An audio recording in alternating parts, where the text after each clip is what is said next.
All right, everyone, welcome back to the channel.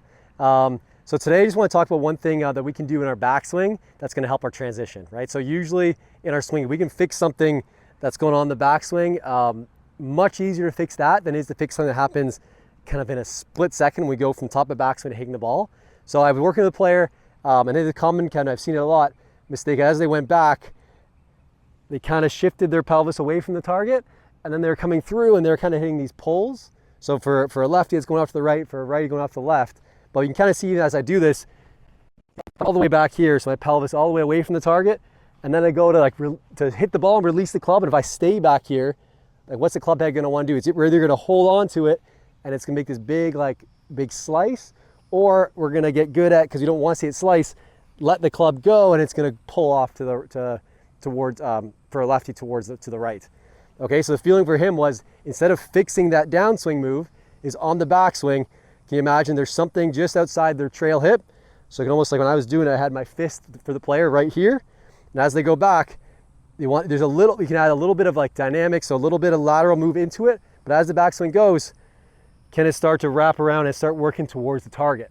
So it starts to look more like that as opposed to like that, right? That's going to result in this. But if we get into a good spot here where the pelvis is more towards the target, I mean, from there, we don't have to think so much. We can just go, okay, release it. Just let it release. We're already in a better spot. The pelvis is already moving forward.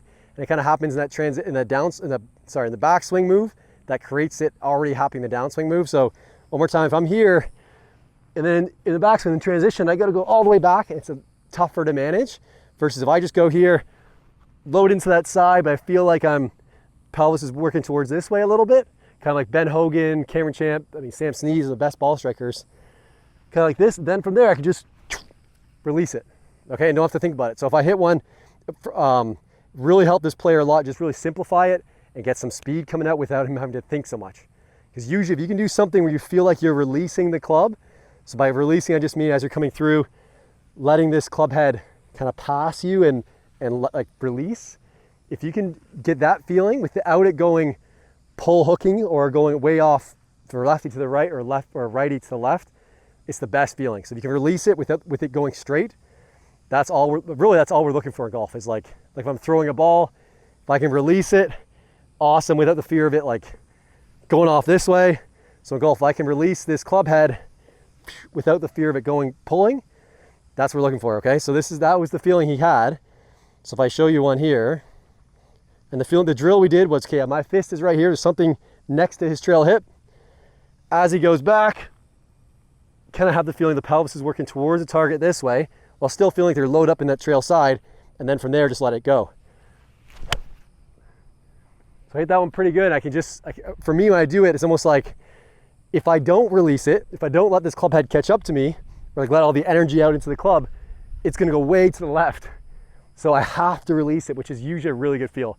Obviously, it's always personalized to you and how you're, what you're looking for, what your miss is, what your swing's like. But usually all the best players talk about it. They're just trying to do whatever they can to release it and it not hook on them. Okay, so I'll do one more time.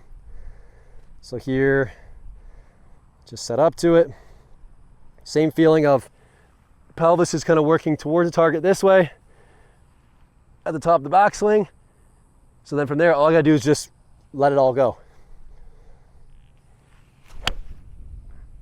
Yeah, so pretty good there. I mean, those ones are, I got to remember this for my own game because those are flushed, right?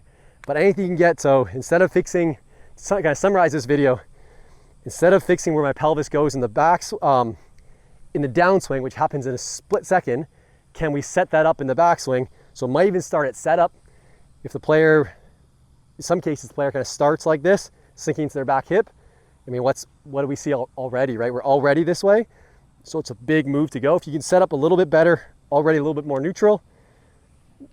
Backswing, think of Ben Hogan, Sam Snead, Cameron Champ, having the pelvis actually go a little more towards the target. Then from there, all we gotta do is then just let the club go. We're already in a good position. We don't have to think so much. Always good feel when we're in good position in the backswing, when we can just swing. Usually we're gonna play better golf, not to think so much about it. I'd love to help you improve your golf game. If you're looking for more personalized help, you can reach out to me from my website, michaeldartgolf.com. I teach here in Winter Garden, Florida, also online with the Dart Golf Proactive Coaching Protocol.